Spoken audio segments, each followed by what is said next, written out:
தமிழக நண்பனருக்கும் வணக்கம். சுகுமார் அவருடைய இயக்கத்துல அல்லு அர்ஜுன் அவர்கள் நடித்த புஷ்பா 2 இந்த திரைப்படம் இன்னைக்கு வெளியாயிருக்கு. இந்த படத்தோட கதை புஷ்பா 1ல கூலியால வேலைக்கு சேர்ந்து செஞ்சதான கடத்துல சிண்டிகேட்டோட ஒரு மிகப்பெரிய டான் ஆகியிருந்தாரு புஷ்பா. சோ இந்த பார்ட் 2ல மிகப்பெரிய டானான புஷ்பா அவர்கள் அவரால் என்ன வேணாலும் செய்ய முடியும் அப்படின்ற ஒரு இடத்துல இருக்கிறாரு.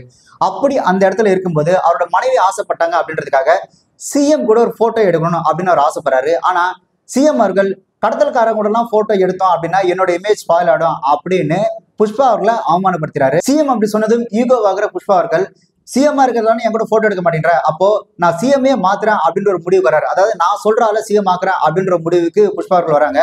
அதுக்காக ஒரு பெரிய கடத்தல் ப்ராஜெக்ட் ஒன்று பண்றாரு. ஆனா அந்த கடத்தல் ப்ராஜெக்டை நான் பண்ண விட மாட்டேன் அப்படின்னு ஷகாவத் ஃபகத் பாசில் அவர்கள் குறுக்கணிக்கிறாரு. சோ இவர் அந்த ஃபகத் பாசில் அவர்களை மீறி அந்த கடத்தலை அவர் வெற்றிகரமா செஞ்சு முடிச்சாரா? அவர் நினைச்ச ஆளை அவர் சிஎம் ஆக்குனாரா? அதே மாதிரி அவமானப்பட்ட அவரோட குடும்பம் அவங்க அண்ணன் குடும்பத்தோட ஒண்ணு சேர்ந்ததா அப்படின்றதான் இந்த புஷ்பா 2 திரைப்படத்தோட கதை. முதல்ல இந்த திரைப்படம் ஒரு முழுக்க தியேட்டர் எக்ஸ்பீரியன்ஸ்க்கான ஒரு முழு திரைப்படம். இந்த திரைப்படத்துல அவ்வளவு பிரம்மாண்டம், அவ்வளவு ஆக்ஷன் காட்சிகள் இருக்கு. அதெல்லாம் தாண்டி இந்த திரைப்படத்துல அல்லு அர்ஜுன் அவரோட பெர்ஃபார்மன்ஸ் அப்படின்றது சும்மா அள்ளுது. நடிப்புலையும் சரி, கெட்டப் சேஞ்சிலும் சரி, எந்த விதமான ஒரு காம்ப்ரமைஸும் பண்ணிக்காம மொத்த படத்தையும் தன்னோட தோல்ல தூக்கி சுமந்து ஒரு ஒன் மேன் ஷோ காமிச்சிருக்கிறாரு அல்லு அர்ஜுன் அவர்கள்.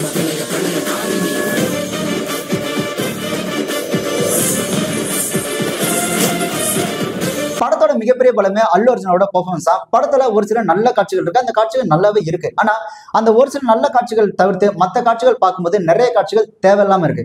அந்த தேவையில்லாத காட்சிகளால அந்த படம் என்ன ஆகுது அப்படின்னா, நல்ல காட்சிகள் அந்த தேவையில்லாத காட்சிகள் வரும்போது அந்த நல்ல காட்சிகளோட அந்த ஃபீலை ஸ்பாயில் பண்ணிடுது. அப்படி ஸ்பாயில் பண்ற அந்த தேவையில்லாத எல்லா காட்சிகளும் பாத்தீங்கன்னா மேக்சிமம் ராஷ்மிகா தான் இருக்கிறாங்க. குறிப்பிட்டு சொல்லணும் அப்படின்னா, அந்த கோவில்ல அல்லு அர்ஜுன் அவர்கள் அம்மன் வேஷம் கட்டி ஒரு மாதிரி உக்கிரமா பயங்கரமான ஒரு பெர்ஃபார்மன்ஸ் பண்ணிப்பாரு.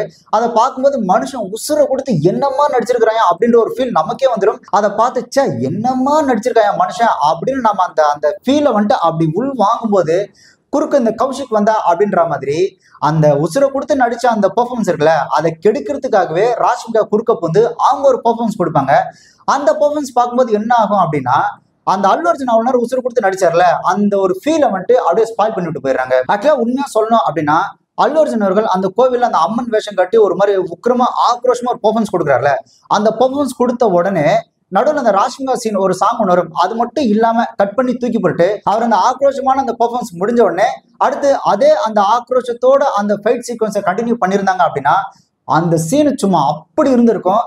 அந்த ஒரு ஃபீல், அந்த ஒரு சீனோட அந்த எஃபெக்டையே ராஷ்மிகா அவர்கள் பெர்ஃபார்மன்ஸ் பண்ணி கெடுத்து விட்டாங்க. இந்த படத்துல ராஷ்மிகா அவர்கள் வர காட்சிகள்லாம் எப்படி இருக்கு அப்படின்னா, நம்ம இன்ட்ரெஸ்டா ஏதோ ஒரு சீன் பார்த்துட்டே இருக்கும்போது திடீர்னு ஒருத்தன் குறுக்க இந்த பக்கம் அந்த பக்கம் நடந்து போகும்போது ஆனா இவன் யாரா குறுக்க வந்துட்டு இருக்கான் அப்படின்ற ஒரு ஃபீல் இருக்கும்ல, கிட்டத்தட்ட அந்த ஒரு ஃபீலை இந்த படத்துல ராஷ்மிகா அவர்கள் வர எல்லா காட்சிகளையும் கொடுத்துடுறாங்க. அடுத்து இந்த படத்தோட ஸ்கிரீன் பிளே அப்படின்னு பார்க்கும்போது இந்த படத்துல பெருசா எதுவுமே இல்லை. இப்ப புஷ்பா 1ல பார்த்தோம் அப்படின்னா இவர் ஒரு கூலியாளா இருப்பாரு. அங்கிருந்து நடுவில் அடிபட்டு அந்த சிண்டிகேட்டுக்கு ஒரு பெரிய டானா நினைப்பார் இல்லையா. பட் இந்த புஷ்பா 2ல பார்த்தோம் அப்படின்னா அவர் ஒரு பெரிய டானா இருக்கிறாரு, டானாவே தான் இருக்கிறாரு. அவர் நினைச்சதெல்லாம் நடத்துறாரு. ஆனா அவர் எங்கேயோ ஏதோ ஒரு இடத்துல டவுன்ஃபால் ஆகி மேல வர மாதிரியோ இல்ல அவருக்கு ஒரு பிரச்சனை அதுல இருந்து மீண்டு வர மாதிரியோ இந்த படத்துல எதுவுமே காமிக்கல. அதுக்கு முக்கிய காரணம் இவருக்கு எதிராக இருக்கக்கூடிய அந்த எதிர் கதாபாத்திரம் பாத்தீங்கன்னா எதுவுமே வேலிடாவும் பவராவும் இல்ல, இன்க்ளூடிங் ஃபகத் பாசில் அவரோட கதாபாத்திரம் சேர்த்துதான். புஷ்பா 1ல ஃபகத் பாசில் அவரோட கதாபாத்திரம் அப்படின்றது ஒரு கம்பீரமான கெத்தான ஒரு மாசான ஒரு திமிரான ஒரு கதாபாத்திரமா தான் அந்த ஃபகத் பாசிலோட கதாபாத்திரமா இருக்கும். ஆனா புஷ்பா 2ல பார்த்தோம் அப்படின்னா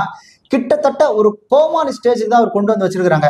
இந்த சந்திரமுகி திரைப்படத்துல ஜோதிகா அவர்கள் பாத்தீங்கன்னா இந்த சந்திரமுகி பேயா மாறும்போது காசு மலை ஒட்டியானோ அப்படின்னு சொல்லி ஒரு மாதிரி ஒரு பெர்ஃபார்மன்ஸ் கொடுப்பாங்க. அந்த ஒரு பெர்ஃபார்மன்ஸ் தான் இந்த திரைப்படத்துல பாத்தீங்கன்னா ஃபகத் பாசில் அவர் பண்ண வச்சிருக்காங்க. அவரை கிட்டத்தட்ட ஒரு கோமாளி ரேஞ்சு காமிச்சது அப்படின்றது இந்த படத்தோட ஒரு மிகப்பெரிய ஒரு மைனஸ். இதுல புஷ்பா மட்டும் தான் பலசாலியா இருக்கிறாரு, புஷ்பா மட்டும் தான் புத்திசாலியா இருக்கிறாரு. இவருக்கு எதிராக இருக்கக்கூடிய அந்த எதிர் கதாபாத்திரம் பாத்தீங்கன்னா யாருமே பலசாலியாவும் புத்திசாலியோ இல்லை, எல்லாரும் முட்டாளங்களா தான் இருக்கிறாங்க. அதுல குறிப்பிட்டு சொல்லணும்னா மங்களம் சீன கதாபாத்திரம் சுனிலோட கதாபாத்திரம் புஷ்பா 1ல அவரோட கதாபாத்திரம் அவ்வளவு வேலிடா அவ்வளவு பவர்ஃபுல்லா காமிச்சிருப்பாங்க. ஆனா இந்த திரைப்படத்துல பாத்தீங்கன்னா அந்த மங்களம் சீன கதாபாத்திரம் ஏதோ கிரவுட் ஆர்டிஸ்ட் மாதிரி காமிச்சு ரொம்ப மொக்கையாக்கிட்டாங்க. அதெல்லாம் இந்த படத்தோட ஒரு மிகப்பெரிய ஒரு மைனஸாவே இருக்கு. இந்த மாதிரியான ஒரு ஆக்ஷன் மசாலா திரைப்படத்துல வில்லன் கதாபாத்திரம் ஸ்ட்ராங்கா இருந்தால் மட்டும்தான் ஹீரோ கதாபாத்திரம் வேலிடா இருக்கும்.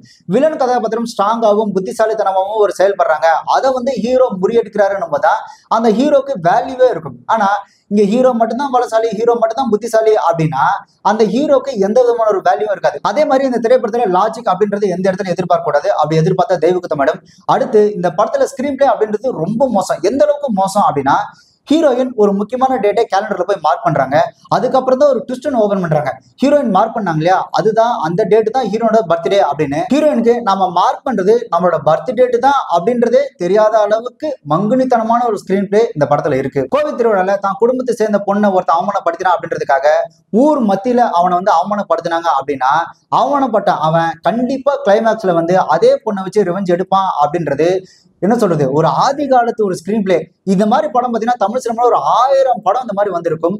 அந்த ஒரு ஸ்கிரீன் பிளே எடுத்து இந்த படத்துக்கு வச்சது அப்படின்றது ஒரு மோசமான ஒரு ஸ்கிரீன் பிளே. சிஎம் தன்னை அவமானப்படுத்திறாரு அப்படின்னால இனிமே நான் சொல்றதா சிஎம் அப்படின்னு புஷ்பா இறங்கினதுக்கு அப்புறம் இனிமே சிஎம்க்கும் புஷ்பாவுக்கும் தான் பெரிய கிளாஸ் இருக்கும் போல, கதை எங்கேயோ போகும் போல அப்படின்னு நம்ம நினைச்சோம் அப்படின்னா, சிஎம்க்கு இந்த படத்துல வேலையே கிடையாது. அந்த ஒரு சொல்றாருல அந்த போட்டோ எடுக்கிற சீன் இருக்குல்ல, அதோட ஒரு காலி. சரி, இவர் வந்துட்டு இன்னொரு ஆள சிஎம் ஆக்குறாரு இல்லையா, சரி அதுல ஏதாவது ஒரு புத்திசாலித்தனத்தை ஏதாவது செயல்படுத்துறாரு அப்படின்னு பாத்தீங்கன்னா அப்படி ஒண்ணுமே இல்லை. அவர் நினைக்கிறாரு, நினைச்சோன்னா ஒரு சிஎம் ஆயிராரு அப்படின்னும் போது படம் வந்துட்டு பெருசா ஒன்றும் கனெக்ட் ஆகுற மாதிரி தெரியல. படத்துல ஹீரோ கஷ்டப்பட்டு உசுர கொடுத்து நடிக்கிறாரு அப்படின்னும் போது அந்த படத்தோட ஸ்கிரீன் பிளே நல்லா இருந்தாதான் அந்த படம் ஒரு ஃபுல்ஃபில்லான ஒரு திரைப்படம், ஒரு வேலிடான ஒரு திரைப்படமா இருக்கும். ஆனா ஹீரோ மட்டும் நல்லா நடிச்சு ஸ்கிரீன் பிளேல பயங்கரமா போட்டு விட்டாங்க அப்படின்னா அந்த படம் என்ன சொல்றது, ஒரு முழுவடைஞ்ச ஒரு திரைப்படமா இருக்காது. படத்துல ஆக்ஷன் காட்சிகள், சென்டிமெண்ட் காட்சிகள், எமோஷனல் காட்சிகள், இந்த காட்சிகள் தனித்தனியா பார்க்கும்போது ரொம்பவே நல்லா இருக்கு. ஆனா அது ஒரு கோரியா ஒரு திரைக்கதையா பார்க்கும்போது தான் படத்துல ஒட்டவே இல்லை. இந்த காட்சிகள் பார்க்கும்போது எப்படி இருக்கு அப்படின்னா, அவங்க இஷ்டப்படி அவங்களுக்கு விரும்பின காட்சிகள்லாம் எடுத்து அவங்க விருப்பப்படி அடிக்க வச்சா எப்படி இருக்குமோ கிட்டத்தட்ட அப்படிதான் இருக்கு. ஆனா படத்துல ஒவ்வொரு 15 நிமிஷத்துக்கும் இந்த ஆடியன்ஸ், முக்கியமா இந்த ஃபேன்ஸ் என்ஜாய் பண்ற மாதிரியான காட்சிகள் வச்சு ஆடியன்ஸும் சரி ரசிகர்களும் சரி என்ஜாய் பண்ற அளவுக்கு தான் அந்த காட்சிகள் இருக்கு. ஆனா அதுக்கு முன்னாடி வர காட்சிகளும் சரி அதுக்கு அடுத்து வர காட்சிகளும் சரி வலுவானதா இல்ல. அதுக்கு மிக முக்கிய காரணம் இந்த படத்தோட திரைக்கதை. திரைக்கதை சிறப்பாகவும் தெளிவாகவும் இல்லாம இருக்கிறது இந்த திரைப்படத்தோட ஒரு மிகப்பெரிய ஒரு குறை. இந்த படத்தோட ஸ்கிரீன் பிளே மட்டும் நல்லா இருந்தது அப்படின்னா படம் இன்னுமே ரொம்பவே நல்லா இருந்திருக்கும், ஆடியன்ஸ் இன்னுமே என்ஜாய் பண்ணிருப்பாங்க. பட் இந்த படத்தோட இன்னொரு ஒரு மிகப்பெரிய ஒரு மைனஸ் எது அப்படின்னு பாத்தீங்கன்னா, இந்த படத்தோட டியூரேஷன் 3 மணி நேரம் 20 நிமிஷம் அப்படின்றது நமக்கே ஒரு கட்டத்துக்கு மேல ஒரு மாதிரி சோர்வாயிடுது. ஸோ அவ்வளோ பெரிய டியூரேஷன் அப்படின்னு இந்த படத்துக்கு தேவையே கிடையாது. இந்த படத்துல எனக்கு தெரிஞ்சு இன்னும் 2 நாள்ல ஒரு 20 நிமிஷம் கண்டிப்பா கட் பண்ணணும்னு நினைக்கிறேன். அதுல மிக முக்கியமா ராஜ்குமார் வர காட்சியும் சரி அந்த சாங்ஸும் சரி கட் பண்ணாங்க அப்படின்னா படத்துக்கு எந்த விதமான ஒரு மைனஸ் ஆகாது. படத்துக்கு கண்டிப்பா அது பிளஸ் பாயிண்டா தான் இருக்கும். அதே மாதிரி படத்துல வர ஓப்பனிங் அந்த ஆர்பர்ல வர ஃபைட் சீக்வன்ஸ் இருக்குல்ல, அதை கட் பண்ணி எடுத்துட்டாங்கன்னா படத்துல எந்த விதமான பாதிப்பும் இருக்காது. படத்துக்கு ஒரு மிகப்பெரிய ஒரு பிளஸ்ஸா தான் இதெல்லாம் அமையும். அடுத்து இந்த படத்துக்கு தேர்ட் பார்ட்டுக்கு லீடு கொடுத்துருக்காங்க. இந்த கதைக்கு தேர்ட் பார்ட் தேவையே கிடையாது. அவர் ஆசைப்பட்ட மாதிரி சிண்டிகேட்டுக்கு டானும் ஆயிட்டாரு. அவர் ஆசைப்பட்ட மாதிரி அவங்க அண்ணன் குடும்பம் இவங்களோட குடும்பம் ஒன்னாகிடுச்சு அப்படின்னும் போது இங்க தேர்ட் பார்ட்டுக்கு வேலையே இல்லை. ஆனா இல்ல நாங்க தேர்ட் பார்ட் எடுத்து நாங்க இன்னும் கல்லா கட்டுவோம், கண்டிப்பா உங்களை ஏமாத்தோம் அப்படின்ற மாதிரி தேர்ட் பார்ட்டுக்கான அந்த லீட வலுக்கட்டமா கூத்திருக்காங்க. அந்த ஒரு மினிஸ்டர், அந்த மினிஸ்டரோட தம்பி பையன் அப்படின்றதெல்லாம் இவங்க மட்டும் வாண்டடா கொண்டு வந்து நாங்க கண்டிப்பா தேர்ட் பார்ட்டுக்கான லீட கொடுத்தே ஆகணும் அப்படின்றதுக்காக திணிச்ச மாதிரி தான் இருக்கு. அது இந்த படத்துக்கு தேவையே இல்லை. எப்போ ஒரு குடும்பத்தோட சேர்ந்தாரோ அப்பவே இந்த புஷ்பா ஸ்டோரின்றதே மொத்தமா முடிஞ்சு போச்சு. அடுத்து இந்த படத்தோட சிஜி, இந்த திரைப்படம் பாத்தீங்கன்னா வேர்ல்டு விட ரிலீஸ் பண்றாங்க அப்படின்னும் போது இந்த சிஜி அப்படின்றத ரொம்பவே கவனிச்சிருக்கணும். பல இடங்கள்ல சிஜி அப்படின்றது ரொம்ப மோசமாவே இருக்கு. அதே மாதிரி இந்த படத்தோட சினிமாட்டோகிராஃபி ஒரு சில இடங்கள்ல நல்லா இருக்கு, ஒரு சில இடங்கள்ல பாத்தீங்கன்னா ரொம்ப மோசமா இருக்கு.